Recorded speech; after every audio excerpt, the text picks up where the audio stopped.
Iya, lupa, sorry. Maafkan kami manusia biasa. Ulang lagi. Dosa.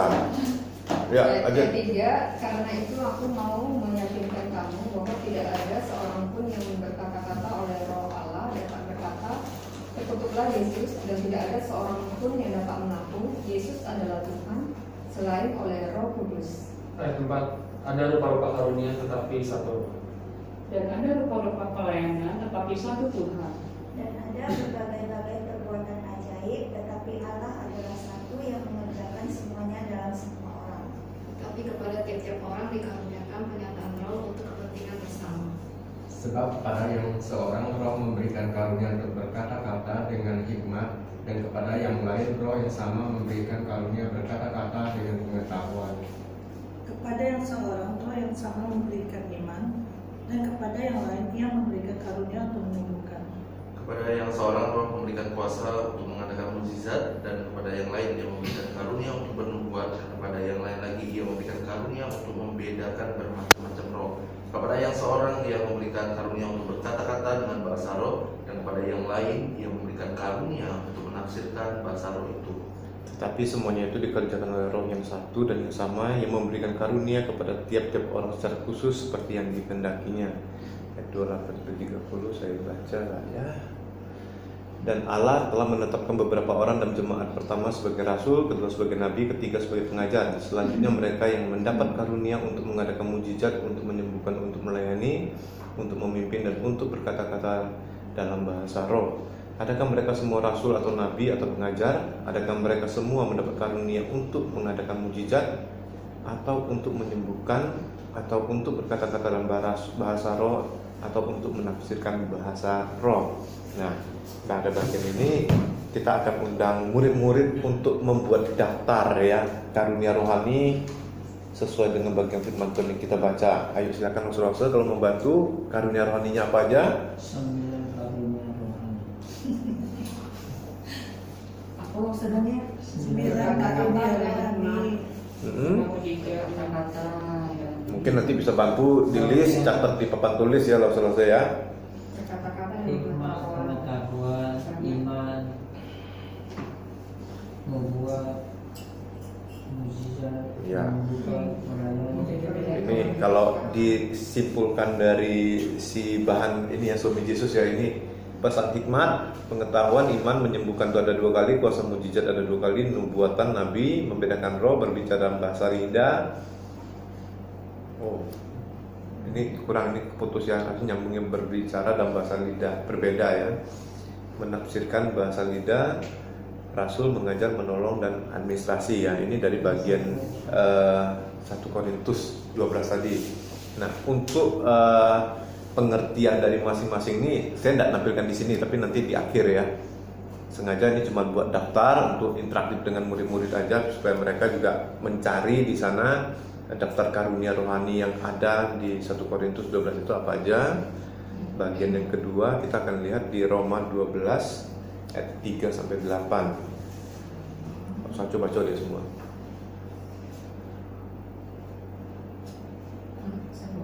Usah aja lah, siapa lagi? Semua Iyo, 3 sampai 8. kesempatan itu ya. Siapa takut itu? Oke, Roma pasal 12 ayat 3. Berdasarkan kasih karunia yang dianugerahkan kepadaku, aku berkata kepada setiap orang di antara kamu, janganlah kamu memikirkan hal-hal yang lebih tinggi daripada yang patut kamu pikirkan, tetapi hendaklah kamu berpikir begitu rupa sehingga kamu menguasai diri menurut ukuran iman yang dikaruniakan Allah kepada kamu masing-masing. Sebab sama seperti pada tubuh kita mempunyai banyak anggota, tetapi tidak semua anggota itu mempunyai tugas yang sama. Demikian juga kita, walaupun banyak adalah satu tubuh di dalam Kristus, tetapi kita masing-masing adalah anggota yang seorang terhadap yang lain. Demikianlah kita mempunyai karunia yang berlain-lainan menurut kasih karunia yang dianugerahkan kepada kita. Jika karunia itu adalah untuk bernubuat, baiklah kita melakukannya sesuai dengan iman kita. Jika karunia untuk melayani, baiklah kita melayani. Jika karunia untuk mengajar, baiklah kita mengajar. Jika karunia untuk menasihati, baiklah kita menasihati. Siapa yang membagi-bagikan sesuatu, hendaklah ia melakukannya dengan hati yang ikhlas, Siapa yang memberi pimpinan, hendaklah ia melakukannya dengan rajin. Siapa yang menunjukkan kemurahan, hendaklah ia melakukannya dengan sukacita. Oke, makasih. Nah sama ya, kita akan undang murid-murid juga untuk buat daftar karunia rohani yang ada di Roma 12 ayat 3 sampai 8. Ayo langsung apa aja? Berhubungan, melayani, mengajar, ngomong. Wah, Kewin dia baca buku, pantas kok sama persis semuanya. Culas dia. Ya ini ya, berbuat, melayani, mengajar, mendorong masing-masing pada kebutuhan orang lain, memimpin, menunjukkan belas kasihan. Ternyata Yul memang jelas. Bagian ketiga ya, Efesus 4 ayat 7 sampai 18. Kita baca giliran ya, kalau ini panjang ya. Efesus 4 ayat 7 sampai 18. Dari yang paling belakang lagi lah. Iya, satu orang satu ayat. Tetap Efesus 4 7 ayat 18 sampai 18. Tetapi kepada kita masing-masing telah dianugerahkan kasih karunia menurut ukuran pemberian Kristus. Itulah sebabnya kata Nas, tak kala ia naik ke tempat tinggi, ia membawa tawanan-tawanan yang memberikan pemberian-pemberian kepada manusia. Bukankah ia telah naik, berarti bahwa ia juga telah turun ke bagian bumi yang paling bawah? Ia yang telah turun, ia juga yang telah naik jauh lebih tinggi daripada semua langit untuk memenuhkan segala sesuatu. Dan ialah yang memberikan baik rasul-rasul maupun nabi-nabi, baik pemberita-pemberita Injil maupun gembala-gembala dan pengajar-pengajar, untuk memperlengkapi orang-orang kudus bagi pekerjaan pelayanan bagi pembangunan tubuh Kristus. Sampai kita semua telah mencapai kesatuan iman dan pengetahuan yang benar tentang anak Allah, kedewasaan penuh dan tingkat pertumbuhan yang sesuai dengan kepenuhan Kristus. Sehingga kita bukan lagi anak-anak yang diombang-ambingkan oleh rupa-rupa angin pengajaran, oleh permainan palsu manusia dalam kelicikan mereka yang menyesatkan. Tetapi dengan teguh berpegang kepada kebenaran di dalam kasih, kita bertumbuh di dalam segala hal ke arah Dia, Kristus yang adalah kepala. Daripadanya lah seluruh tubuh yang rapi tersusun dan diikat menjadi satu oleh pelayanan semua bagiannya sesuai dengan kadar pekerjaan tiap-tiap anggota, menerima pertumbuhannya dan membangun dirinya dalam kasih. Sebab itu kukatakan, kutegaskan ini kepadamu di dalam Tuhan, jangan hidup lagi sama seperti orang-orang yang tidak mengenal Allah dengan pikiran yang sia-sia dan pengertiannya yang gelap jauh dari hidup persekutuan dengan Allah, karena kebodohan yang ada di dalam mereka dan karena kegibilan hati mereka. Iya, terima kasih. Daftar karunia rohaninya apa selain Lobseyul? Boleh jawab? Lobseyul tidak boleh jawab sudah. Bukan, terus kewek kan tengok buku soalnya jawabnya. Ini persiapan. Persiapan. Oke, apa daftar karunia rohaninya Lobseyul?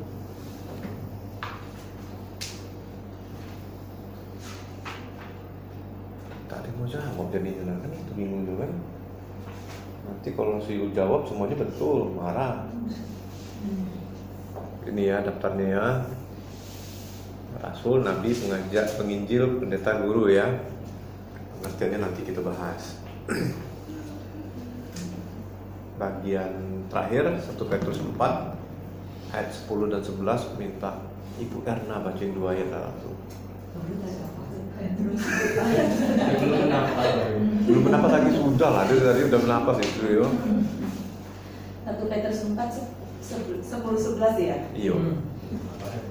Layanilah seorang akan yang lain sesuai dengan karunia yang telah diperoleh tiap-tiap orang sebagai pengurus yang baik dari kasih karunia Allah.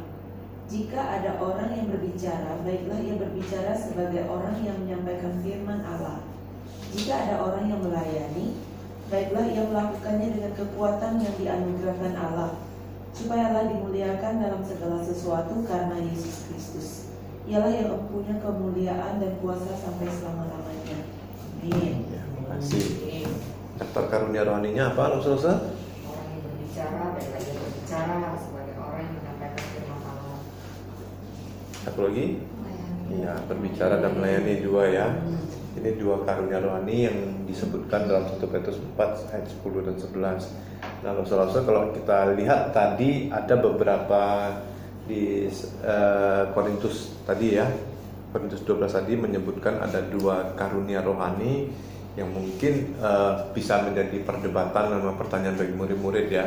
Nah, ini kalau menurut Pak Tong, yang pertama itu adalah rasul ya. Rasul itu orang yang diutus Allah.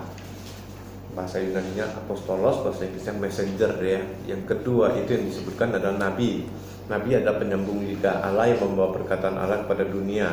Bahasa Inggrisnya the spokesman of God ya. Nah, Pak Tong bilang tidak ada lagi nabi modern atau rasul modern. Tetapi apakah Allah tidak mengutus orang untuk melaksanakan tugas mereka saat ini? Ada ya, hanya secara fungsi tetapi tidak secara jabatan. Ini kata Pak Tong, bukan kata Santoso ya. Saya cuma ngutip.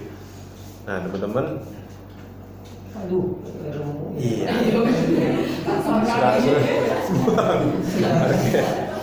Ada sebuah proses ya, 5 langkah yang dapat membantu kita menemukan karunia-karunia rohani kita. Jadi kita udah belajar karunia rohani itu ada banyak.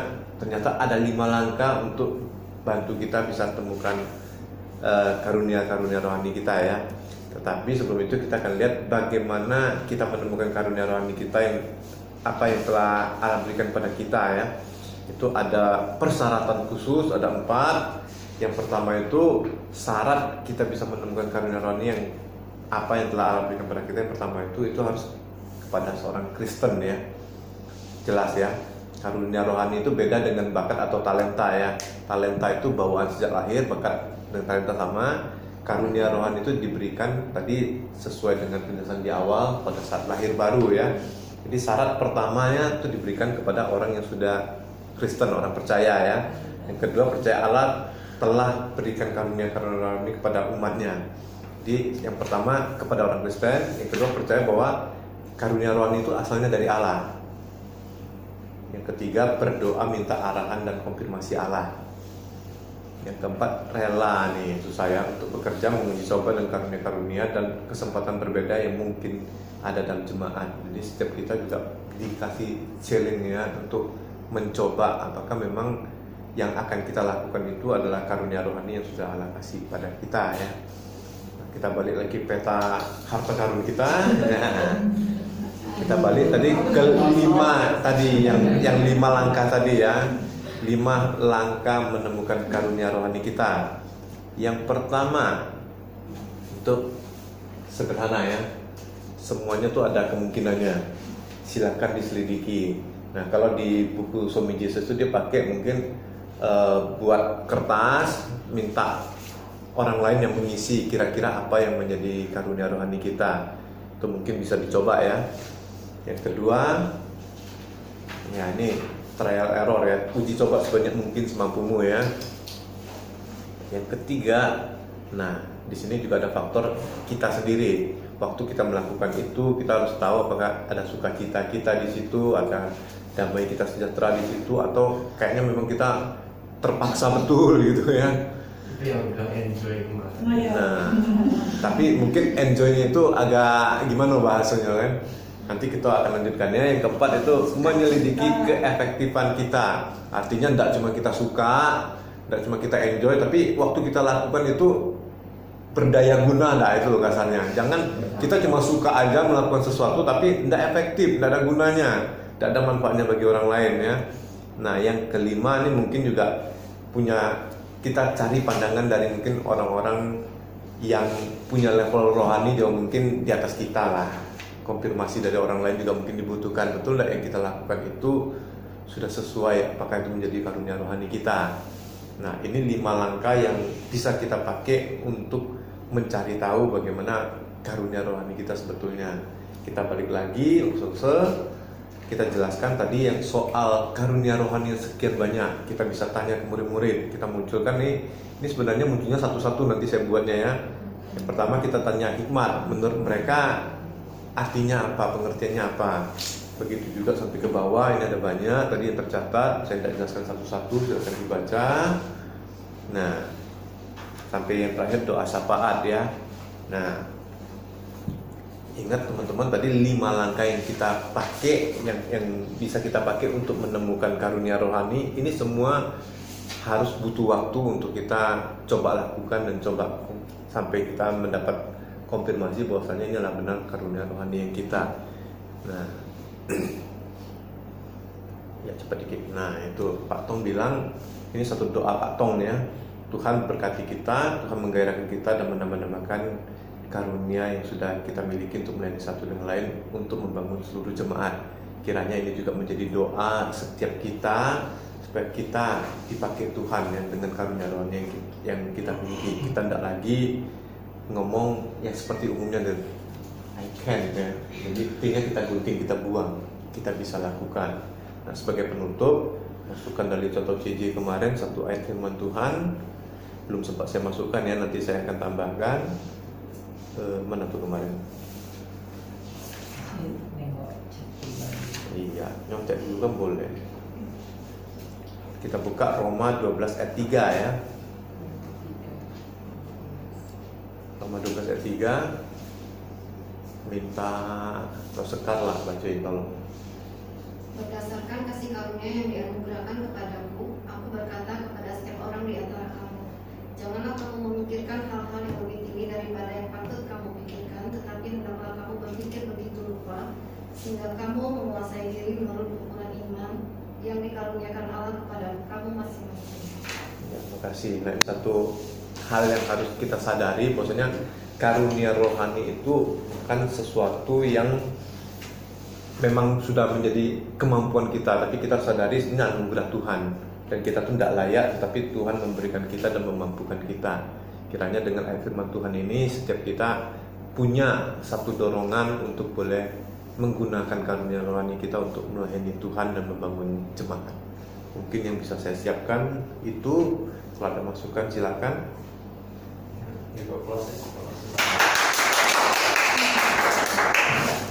Ya, kalau dari saya secara pribadi, saya pikir secara struktur kurang lebih sudah sama ya, seperti Somi Jesus. Kemarin saya sudah cek juga, saya pikir tidak ada terlalu banyak tambahan dari saya. Dan paling yang di awal tadi, yang soal pendahuluannya yang bahas KPR itu, maksud saya ingin menolong mereka itu melihat kalau ini kan kita membahas karunia rohaninya itu supaya kita melihat apa yang menjadi porsi kita, ya seperti lesson plan dari Russell Wilson yang dia sudah tekankan untuk yang kita hadirkan hari ini, kan kita ditekankan untuk tahu porsi kita tuh di bagian mananya sebagai anggota tubuh Kristus itu, dan juga disinggung dalam lesson plan-nya Proses Santoso. Jadi ketika kita bahas soal KPR, mereka terlibat aktif di sana, kita ajak mereka memikirkan kira-kira apa sih yang perlu kita persiapkan dan apa yang menjadi bagian kalian bisa ngelakuin apa untuk membawa satu acara KPR itu menjadi lebih baik, lebih menarik, lebih asik, lebih seru, terlibat lebih aktif sejauh mana. Nah, itu yang nanti kita bilang bahwa di dalam kehidupan kita sebagai satu tubuh Kristus atau sebagai satu gereja, satu komunitas, kita pun juga memiliki porsi dan bagian kita masing-masing. Dan hari ini kita melihatnya lebih jauh tentang karunia rohani itu. Nah, kemarin kan di lesson kan kita sudah sedikit menyinggungnya. Kita men-trigger untuk kasih tahu, oh ini loh ada karunia rohani ini, tapi kita tidak membahas secara mendetail. Nah, hari inilah yang dibahas di dalam lesson Santoso secara mendetail apa sih karunia rohani itu. Nah, makanya kenapa kemarin saya usul pendahuluannya tuh buat seperti itu saja. Tapi kalau misalnya nanti Rasul kira-kira ada usulan yang lain untuk pendahuluannya atau contoh ada tambahan, nanti boleh gitu ya. Nah, tapi saya ingin sedikit menjelaskan terlebih dahulu untuk mapping kita ya. Jadi supaya lebih menolong kita mengerti, saya harap mapping outline ini bisa menolong kita gitu ya.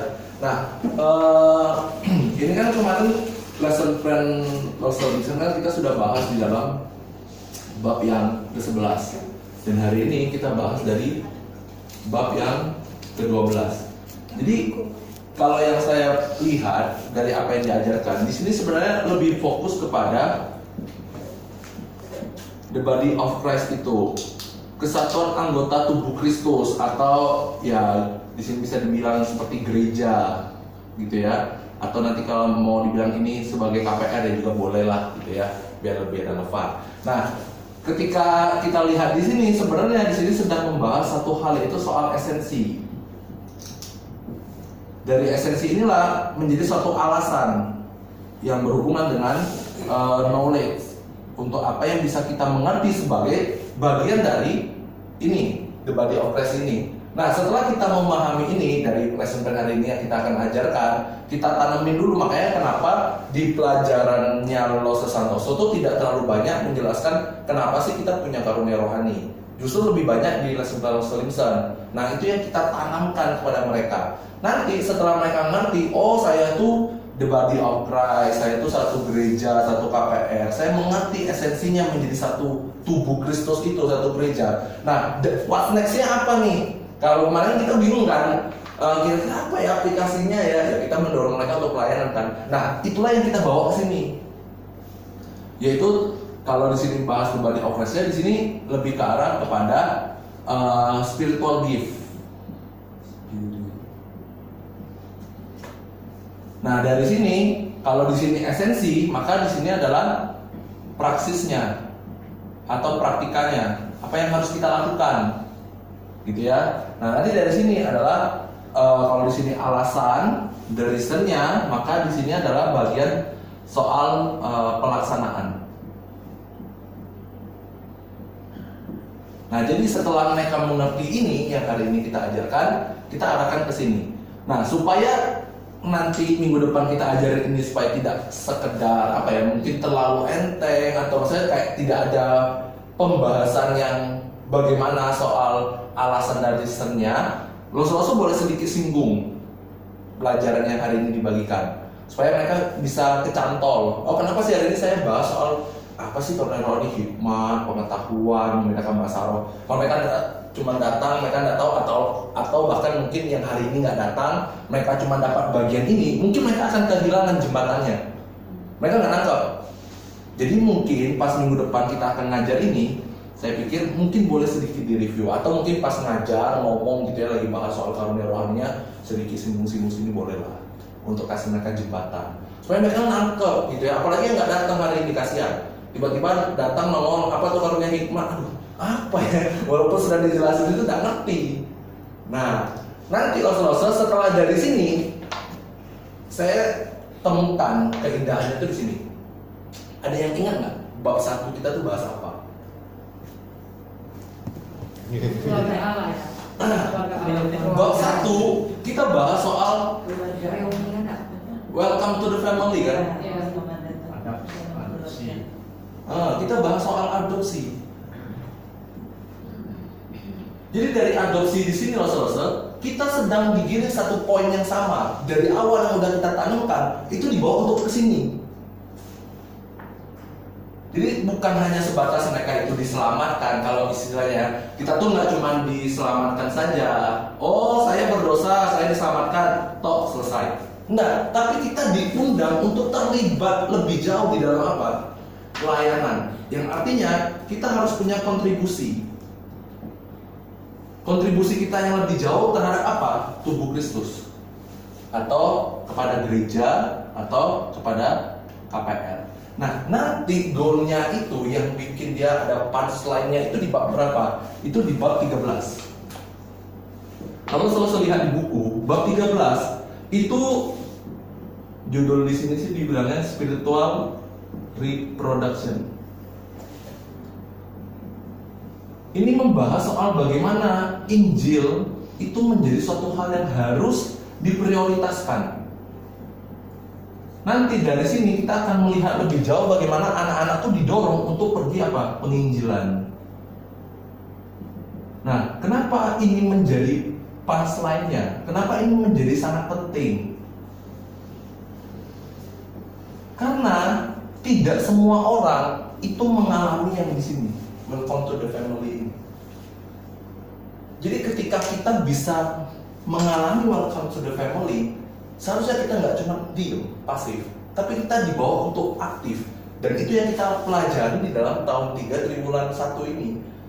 Dan sampai di dalam pelajaran hari ini, kita dibawa lebih mengerti soal tubuh Kristus itu, nanti mengalami spiritual gift-nya. Dan terakhir kita melihat bagaimana mereka itu diutus keluar.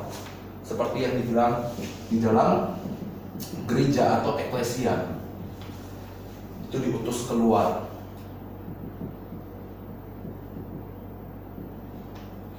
Nah, jadi nanti ketika Rasul mengajar hari ini, saya pikir itu menjadi fondasinya untuk pelajaran minggu depan.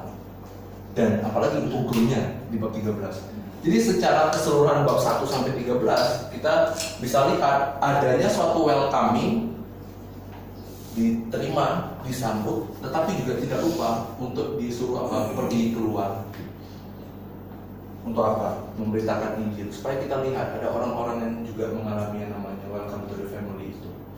Mereka bisa mengalami, menemukan karunia rohani mereka bisa terlibat pelayanan aktif, dan bukankah saya pikir sebagai refleksinya saudara,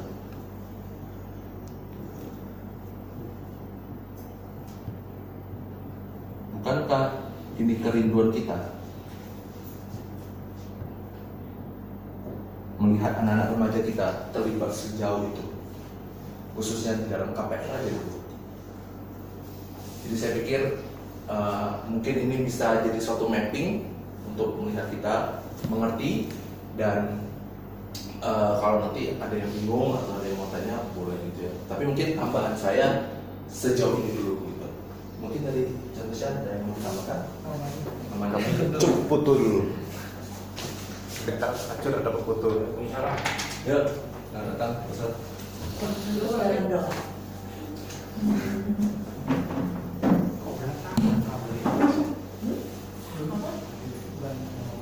Kita bereskan lagi, pendek kalau urusan ini. Ini sudah ya, stop ya.